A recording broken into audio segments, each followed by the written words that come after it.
What's up, everybody? Welcome into SSPN Live. My name's Jude. That's Ethan. Sorry for the little bit of a delay on the start time there, but we're here. We're rocking and rolling, Ethan. And it's another episode of SSPN Live, Ethan. And it's another story about the Spurs having two games where they were in it in the fourth quarter.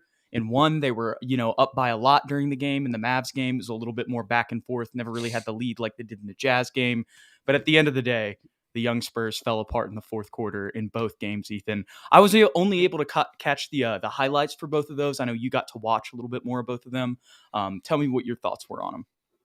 So the Mavs game, I actually didn't get to watch it at all. I watched the first quarter, and That's that's right. pretty much it. I That's I more than I watched watched. the play by play, and it was pretty much decisive the entire way. We didn't win. We won the third quarter by 27-25, but they blew us out in that fourth quarter, 43-26. And just looking at the box score, it's pretty much the same theme as it's been the whole year. We're doing our best, but injury plagued roster now without Jakob Pertl and without Josh Richardson. Keldon Johnson's doing everything that he can. 22 points, 8 rebounds, 7 assists. And then Malachi Branham's emergence as a scorer with 23 points on an efficient night, 9 for 17. But it's just not enough to overcome the Dallas Mavericks, who are coming off that Western Conference run last year. Added Kyrie Irving, lost Jalen Brunson, but they're just a better team at the end of the day. The Jazz game I actually did watch the entirety of. Mm-hmm. And I texted you, I think, in the second quarter or so, and I said, "Man, you're missing a really good game," because I knew you weren't going to be able to watch it, Yeah. because it felt like finally we had figured everything out. Like it was finally starting to click. Yeah. We had the lead.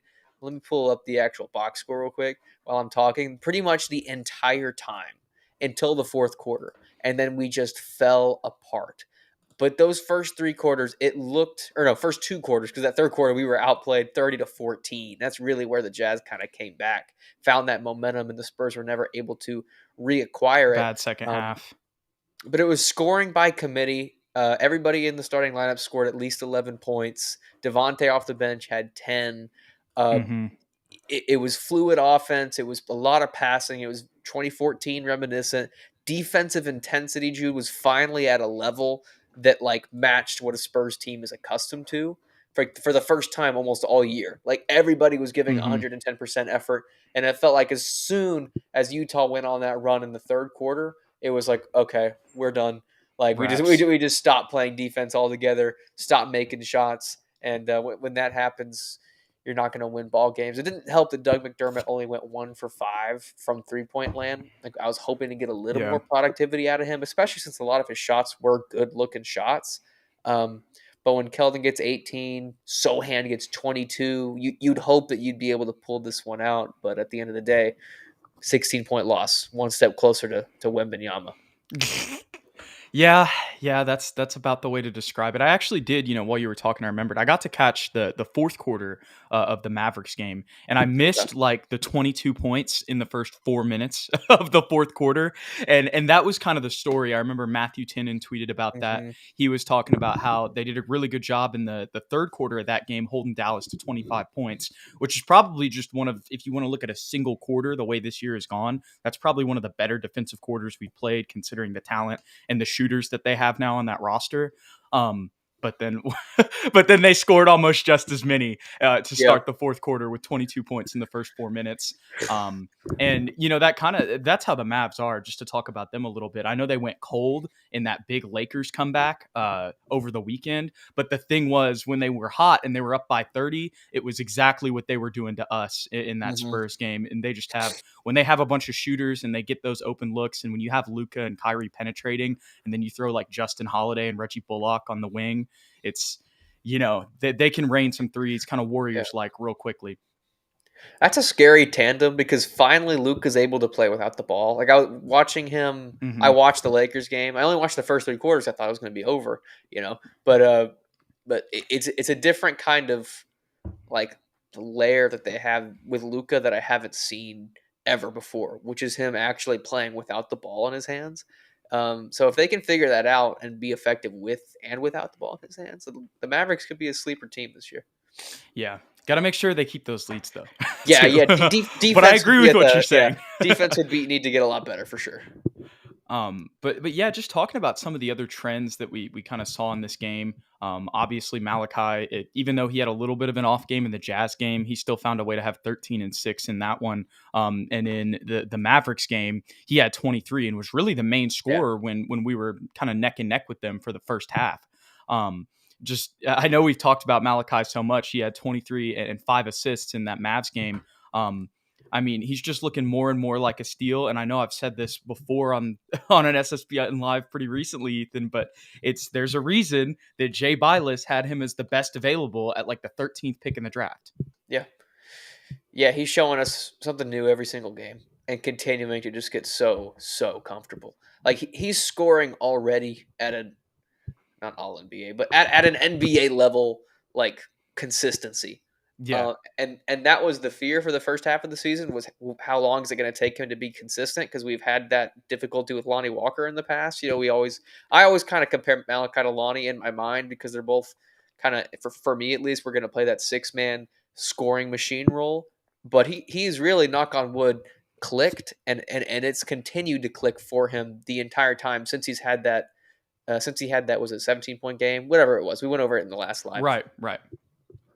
Yeah, I mean, it kind of makes me wonder if that also ties into why they're holding these guys out more and more, because with Malachi's progression, it's like obviously Blake is still struggling a little bit, but we did see him make a few good plays. I saw 2 good plays in that Mavs game. He got Luca on that Yeah. inbound, which was good to see, and then he hit a 3 after that, and then there was still a little bit on the struggle bus there for Blake Yeah. a lot of the times out there. But I wonder if like that's kind of with Malachi and Sohan's progression, if they're just like, let's just like, I wonder if like Devin Vassell is going to get shut down, or like if they're just going to hold out Trey and him for like another like 3 weeks or so just to keep giving these guys minutes and see how they progress.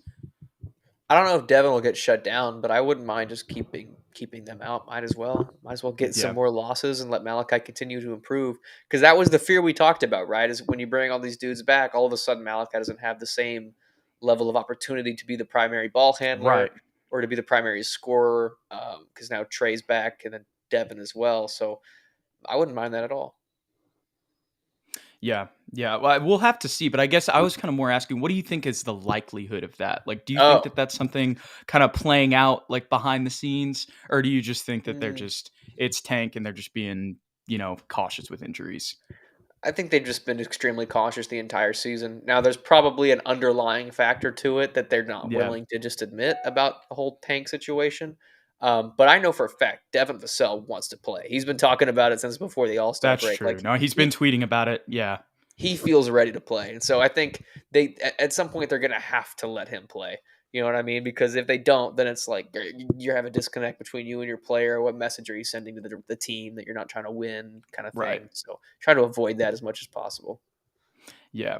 I guess the reason I'm thinking about that is because him and Malachi do play the same position. Mm-hmm. And as much as this is a very different team than the team that Devin came into when he was a rookie, it's like, you kind of ask yourself and you wonder, like, would rookie Devin Vassell be putting up these numbers on even this team? You know Mm, what I mean? So yeah, I'm just wondering if that's something they're thinking about. I just want both of them. Like with the way yeah, Malachi's been playmaking, I mean, obviously we've got other point guards, but like still, I'm like, screw it. Like I'd rather like move Malachi to point and start both of them if Malachi really ends up being that guy. You know what yeah. I mean? But that's just something I was thinking about, because you never know with that, and with the way that we've just been rolling the dice with these trades, and it feels like Brian Wright's playing my GM, Ethan. He really is. He definitely is with the draft picks. So I Hmm. don't think we're going to get rid of Devin Vassell, but it's just something that interesting to watch here with the way the Spurs have made moves recently. Like maybe Yeah, not something to think about right now, but with the way we move DeJounte and the way we move Derek, if like, they're definitely ready to move guys if they feel like they can, they have somebody else under who has higher potential. But at the same time, Devin's so young, that's a different situation. So I think we're definitely going to hmm, keep both of them.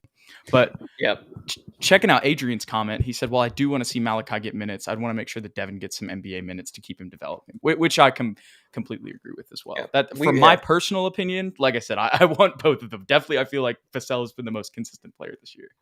yeah. We forget that he actually isn't fully developed yet. Like what we saw from him early in the year, averaging like 20, 21 a game or something like that. Like that's not the Devin Vassell at full form. That's him 2 years, 3 years now. His first opportunity as a primary scorer, really. So he has so much more room to grow. And with him and Malachi, while they are very similar in a lot of He's aspects, 22 still. Like, yeah.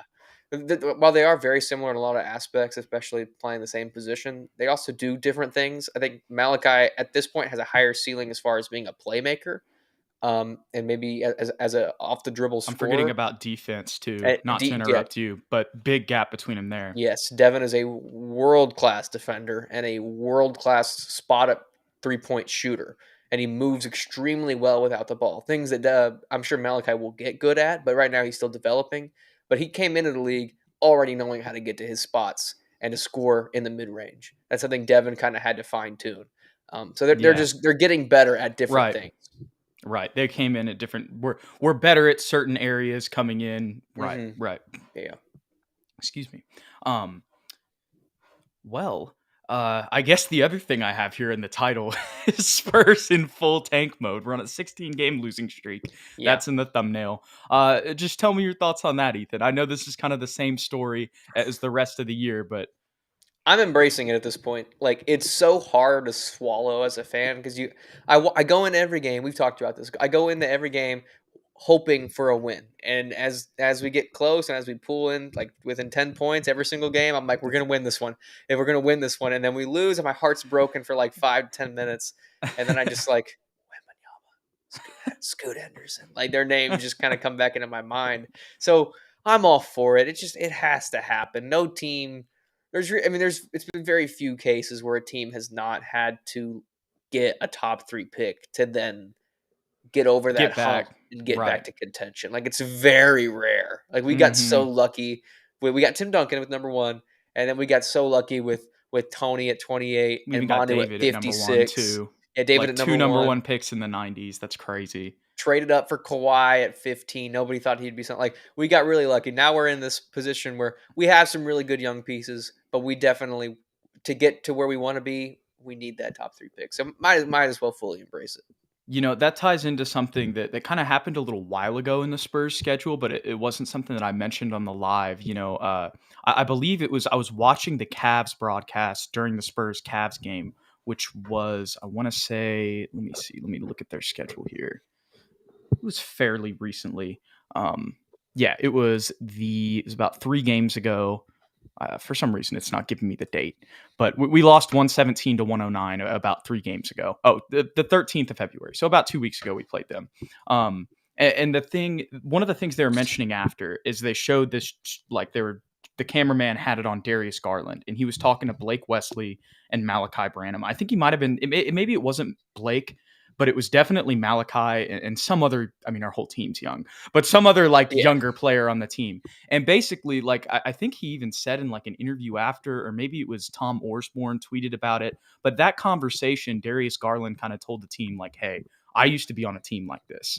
Like, just keep playing. Look at where we're at now. And a lot of that had to do with getting Mobley. They had to acquire, and then, they acquired as much assets to make a big move to get Donovan Mitchell. But the point is all of this kind of ties into what you're saying. It takes time to get over the hump. You've got to get lucky in the draft. You've got to collect assets to also acquire more talent, because it Yep. takes, as much as, you want to have that kind of Oklahoma City Thunder 2010s, like dream draft of KD, Russ, and Harden. It's still like long term that didn't work out. So you have to, not only do you have to get lucky in the draft, you have to acquire talent elsewhere.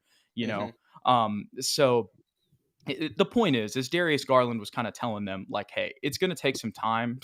You're in the trenches right now, but Yep. like it can get better. Y'all are talented. You just played us to a single digit game, like, and we beat them earlier this year. So I don't know if you heard about this, Jude. I was watching ESPN the other day, and they were talking about Victor Wembanyama, and the ESPN guy. I don't know who. It wasn't Brian or anybody really well known, but he was Bobby talking. Marks, I don't know. I don't think it was. Is it? It's one of the draft guys, It was a scout. It was some kind of scout. I Jonathan didn't know Givenoy. his face. Honestly, you can say any name right now. Okay. I have no idea. But anyway, Right. he One of the ESPN draft one of the people. ESPN scout draft people said, as it's such horrible reporting to not know his name. Anyway, he he said that Victor is very adamant about not saying what team he wants to go to, saying that he's just open to any situation that he thinks he can take a team to playoff contention, no matter how bad they are this year. All that blah blah blah, all the good, PR stuff to say. But then this guy was saying under the table, his people are saying that he would prefer San Antonio. Now I don't know how much validity that has, but that's what the under the radar quote unquote rumors are at this Adrian point. saying it's Jonathan Givenoy. So that would make sense. Because he's like the main ESPN draft. He did Draft Express. Anyways, that would actually make sense for. I mean, obviously we're a Spurs show, and we're gonna love to hear that. But here is the connection. Last year, Victor Wembanyama did play for Tony Parker's team. So Hmm. they have a relationship there. I want to say there was somebody who told me, maybe it was you, or this was a while back, that he had a lot of admiration for Tim Duncan. But he's from France. He played for Tony Parker's team. That doesn't really surprise me.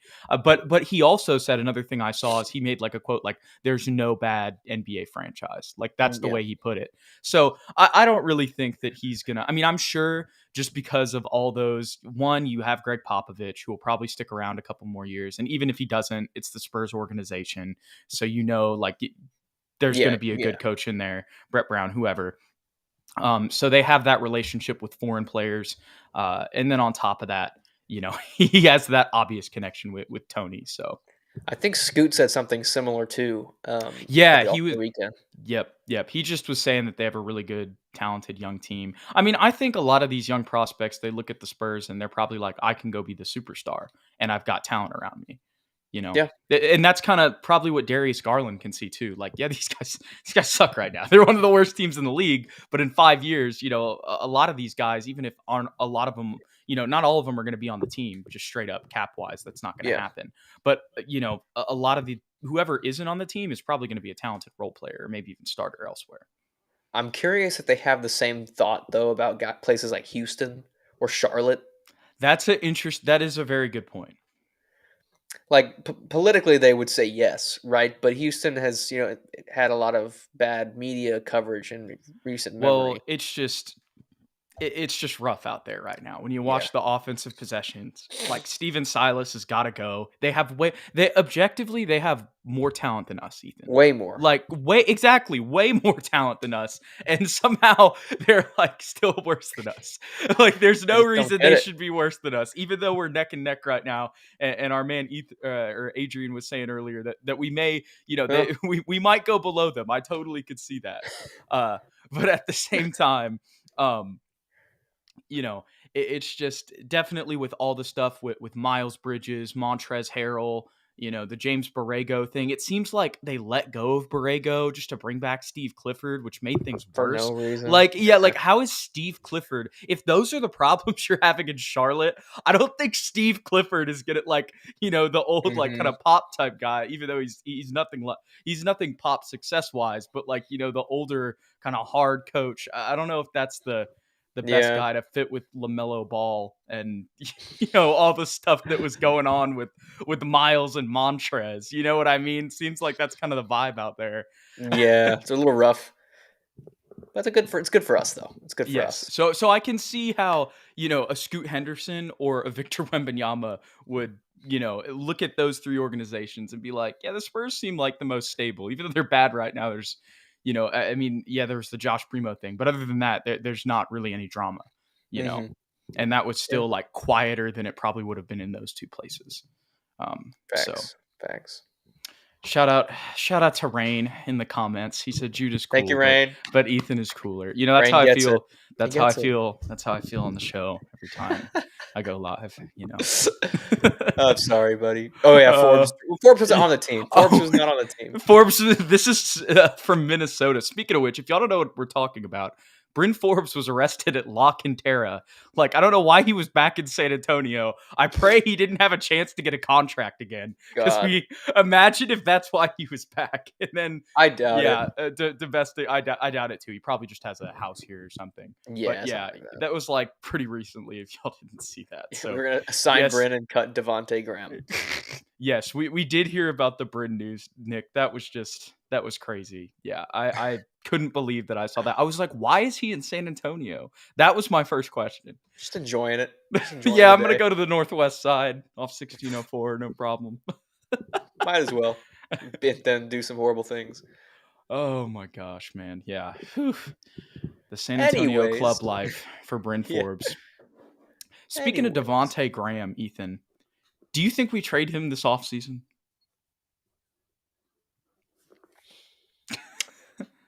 I I think don't. so.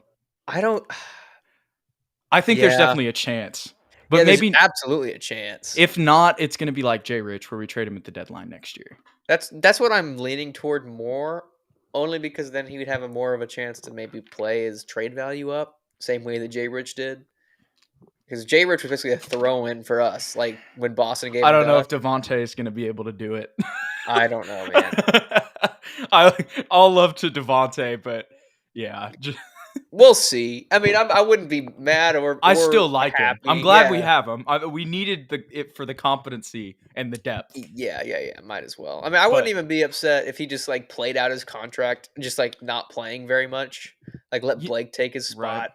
You know what I'm forgetting too, Ethan? And I said this, so I can't believe I'm forgetting my own statements, but I forgot that there's that stipulation in his contract where it's like if we waive him before like July 17th, the rest of that contract isn't guaranteed. So we Yeah, might not even right. trade him. We might just cut him and then move up Blake and then, whatever other point guard we end up picking up.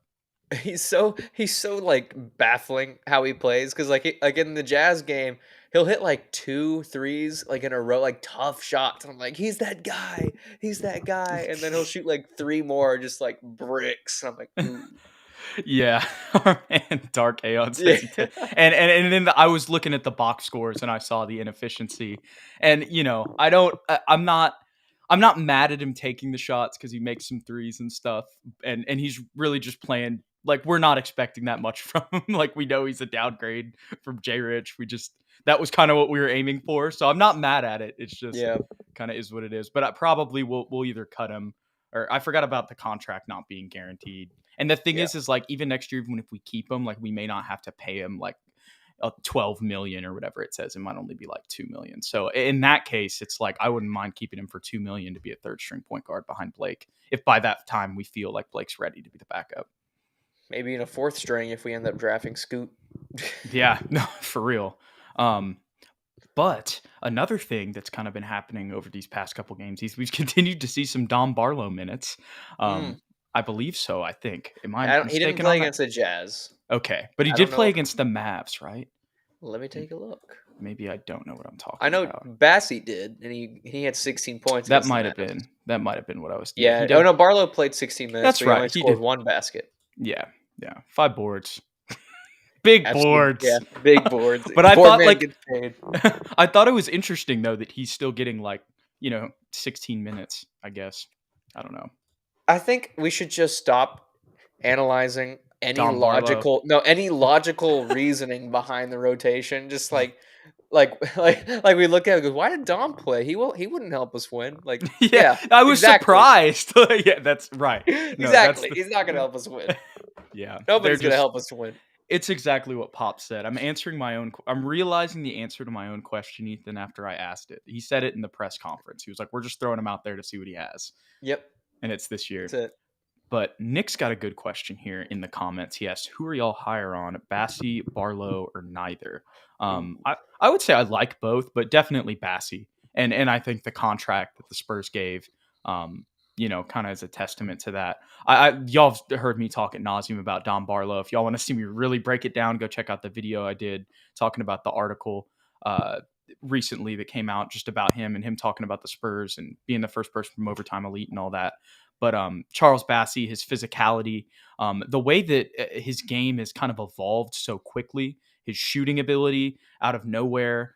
We didn't really see that in Philadelphia. His aggression, how he has potential at all three levels on top of, catching lobs. We've seen him, be a force, with blocks and stuff on the interior. I just think his physicality, he's such an imposing force. All that really needs to be honed now is his skills. What? That was awesome. The way he said all that needs to be honed now is his skills. Like, it almost sounded like a backhanded compliment. Like he Yeah, I feel, but he does have skills. He just needs to continue getting if better he at could all of just them. learn how to play basketball, that dude be really good. Like Pop said at the Yeah. beginning of the year, he just doesn't know what he's doing. Yeah, he still doesn't know what he's doing. Yeah, that's funny. No, I Goes would out there and agree with plays hard. everything. Yeah, I would agree with everything that you said. I'm higher on Bassie only because we've seen more. You know what I mean? Maybe next year, ask me at the same time. Maybe it's Don Barlow. But as of Right. right now, what we've seen, the amount of improvement that we've seen from him, where he came to the team with zero expectations to now he's in our actual rotation as our backup center, it'd have to be him. Yeah, for sure. And his contract, now that I've seen the details of it, I love it. Like Yeah, it's only 4 million over the next 2 years. It's like 2 million each year. And then we have a double team option for 2 years after it's both 2 million. It's like it's such a bargain for him.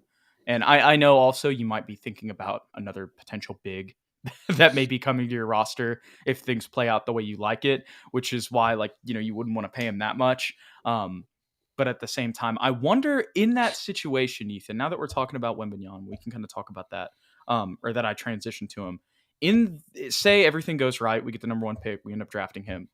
Do we decline Zach Collins' player option? Or do you think we keep everybody and then just maybe play him at the 4? I think old boy just probably doesn't play that much. Zach or Charles? Pick your poison. One of them. But I think all three of We them would bring him come back. back. Yeah. No, that's true because we have the team option on all of them. Well, Oh, Charles just yeah. signed the Yeah. contract, but we would be accepting Zach, so it's like then you'd have the depth, and you never know with injuries. So Both are so like agreeable, like you were just saying, as far like financially, and let's see who can outwin. I mean, let's see who can outplay the other. right, throw Good him old into training fashioned, camp yeah. Good old fashioned competition. for sure. Our man Adrian C says, "Who are you guys high on in the draft now that Brandon Miller is dot dot dot dot dot dot dot Yeah, so if you guys didn't hear about that, there's a lot of stuff going on with Brandon Miller at Alabama right now. I'm not sure if like anything has been official. I kind of maybe I'm not really tuned into the story either. I knew that he Me played a neither. game and dropped like Yeah, 40. But I don't I haven't heard about it either or anything since then. So I think maybe I might have saw something about how like now he's kind of like it's the legal stuff is starting to happen. Um, but basically he's not in the greatest situation right now. And even if nothing comes out of it, that's just a thing that probably would make the Spurs not draft him, just knowing the Spurs. yeah. So I think, once again, I've talked about if you don't get Wembanyama or Scoot, obviously that's 1 and 2. I've been high on the Thompson twins. I think you just take one of them. Um, Keontae George is another good player from Baylor. There's probably some other guys I'm forgetting kind of in the top. Gigi Jackson's a pretty good player from South Carolina. Um, like I said, I'm probably forgetting some other college basketball player names, but I would probably just roll with a Thompson twin after that. That's probably be who I was highest on. Yeah, what sucks is that after Wembanyama, there really isn't like a center in the top 5, 10, right? Like it's all wings I or think Gigi guards. Jackson is basically the other than He's a Wembanyama is he's four-ish, kind of the 4, highest. 4, 5. Yeah. Yeah. There's this one dude from I think his name's Baba Miller. This would be way Oh yeah. later. Yeah, But yeah. he's kind of like he plays on the outside. He's got perimeter skills, but he's 6'11".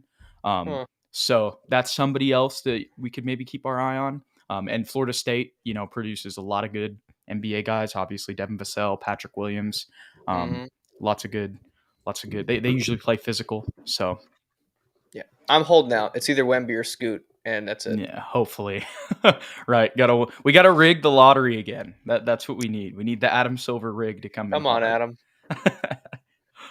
I like our man Rain says that Caleb Johnson, newest Austin Spur, Absolutely. he's better than Charles or Dominic Barlow. And I couldn't agree Absolutely. more. He's gonna come back. Or he's gonna get called up by next season, and then he's gonna take Keldon's contract. For sure. Absolutely he will. And the Spurs are going to win the West as well, as our man H.Q says. We're gonna win out, and everybody else is going to lose out. And the schedule is going to change to where they play the East the whole time. There So we go. it'll fix it. There we go. That's what we need. Alrighty, y'all. We appreciate you guys hanging out with us today. Ethan? Any final thoughts on the Spurs? full tank mode. I guess the Jazz game tomorrow. We can do a little preview here to end it. Sure, let's do that. We're gonna lose. That's exactly what we said before we went on air, and I couldn't agree more, Ethan. Hopefully, once again, it will be a close game where we're in it in the fourth quarter, and then unfortunately we fall apart. Let's push for let's get a Malachi 30-point ball. That's definitely what we need. And I agree with you, Rain. Parker Edwards, the white shooting guard on LSU who never plays, but there's a bunch of, the cutout heads in the crowd. I think he's the best prospect in the draft. I think he's like 24 or something, but best prospect in the draft for sure. That'd be such a Spurs move. Y'all go look up Parker Edwards. No, he doesn't play. Exactly. He's a meme. Anyways, y'all go look up Parker Edwards. Next, Doug McDermott. Perfect. Exactly what we need. Alrighty, y'all. Thanks once again for watching. We appreciate you guys. If you enjoyed today's content, don't forget to hit that like button and subscribe below. Are we gonna do the oh no, wait, no, I can't do the game tomorrow, unfortunately, because I will be at the LSU Texas baseball game. Shout out to my girlfriend for getting those tickets. But we'll look at the schedule and we'll have a post game soon. If not, there'll be a live. And if y'all want to find out when that is, go ahead and follow us on Twitter at SSPN on YT, at Jude McLaren, and at Ethan_Quintero. Thank y'all for hanging out with us. We'll see y'all